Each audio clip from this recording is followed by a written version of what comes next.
পণ্ডিত মশাই প্রশ্ন করিলেন, আচ্ছা, রাম রাবণের যুদ্ধের জন্য কে দায়ী?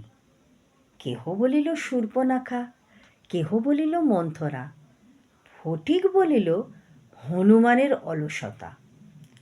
চমৎকৃত পণ্ডিত মশাইকে ফটিক বুঝাইয়া বলিল যে হনুমান পরে বিষণ্ণকরণী না পাইয়া সমগ্র গন্ধমাদন পর্বত কাঁধে করিয়া আনিয়াছিল, সে যদি সীতামাতা, রাবণ, বিভীষণ, অশোকবন সমেত শ্রীলঙ্কাকে সমূলে সমুদ্র হইতে তুলিয়া রামচন্দ্রের কাছে আনিত, তাহলে ইহার যুদ্ধ হইত না।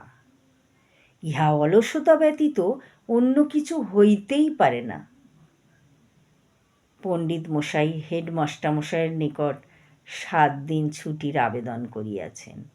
তাহার নাকি রামায়ণ আবার পড়িবার আশু প্রয়োজন আছে। তিনি যাচাই করিতে চান ফটিক ঠিক বলেছে কিনা।